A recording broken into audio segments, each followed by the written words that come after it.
এটা হচ্ছে টিকটকার আয়শা, পাবলিকে নাম দিল তার খলিফা। তার ভিডিওগুলো দেখে পোলাপানের রাতের ঘুম হয়ে গেল হারাম হইয়া।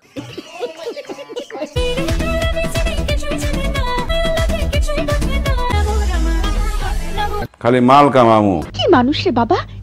বর্তমান যুগে টিকটকে যে যত বেশি লাড়াচাড়া দিতেছে তার ভিউ তত বেশি হইতাছে, এজন্য আফাটা কম্পিটিশন করতেছে। এহে রহা नहीं जाता। নেক্সট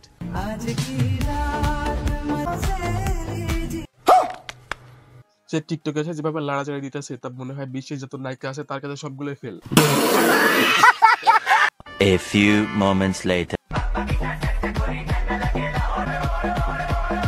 ओ भाई मारो मुझे मारो। সে টিকটকে লাড়াচাড়া তো দিচ্ছে, তার পাশাপাশি আয়শা সিদ্দিক লেখা দিচ্ছে ফেসবুক আইডির নাম, যাতে সবাই ফেসবুকে যাইতে একটু গোতা মারতে পারে। বর্তমানে পোলাপানের ঘুম হারাম করে দিতেছে এই একমাত্র খলিফা আফা, কারণ তার আইডি ভিতর যখন যায় তখনকার পোলাপানের রাতের ঘুম হারাম হয়ে যায় তার ভিডিওগুলো দেখা। নিঃসন্দেহে তুই ঠিক কথা বলেছিস।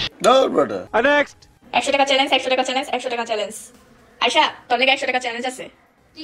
তার খলিফার জন্য 100 টাকা চ্যালেঞ্জে কোনো লাভ নাই, কারণ সে লাড়াচাড়া দিয়ে লাখ লাখ টাকা ইনকাম করতেছে, লাখ লাখ ডলার ইনকাম করতেছে টিকটকে বা ফেসবুক থেকে। এইটাও সম্ভব। হ্যাঁ।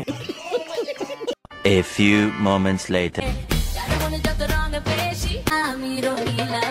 এই আফাটা গেটআপ শুটআপ দেখে এবং ড্যান্স গুলো দেখে মনে হইতেছে আপা হাজি বংশের হাজি মেয়ে।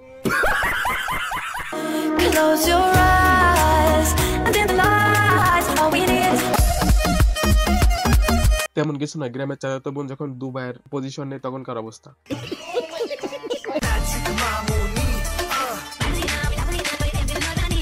ये सब क्या देखना पड़ रहा है।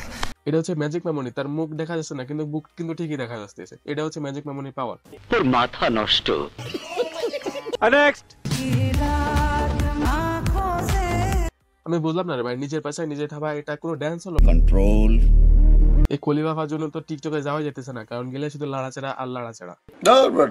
এদেরকে আসলে যারা যে যাই বলুক যে যাই করুক না কেন এদের আসলে কিচ্ছু যায় আসে না, কিন্তু কথা হচ্ছে একটা, এদেরকে ফলো করে রাখছে কারা? তাও সত্য।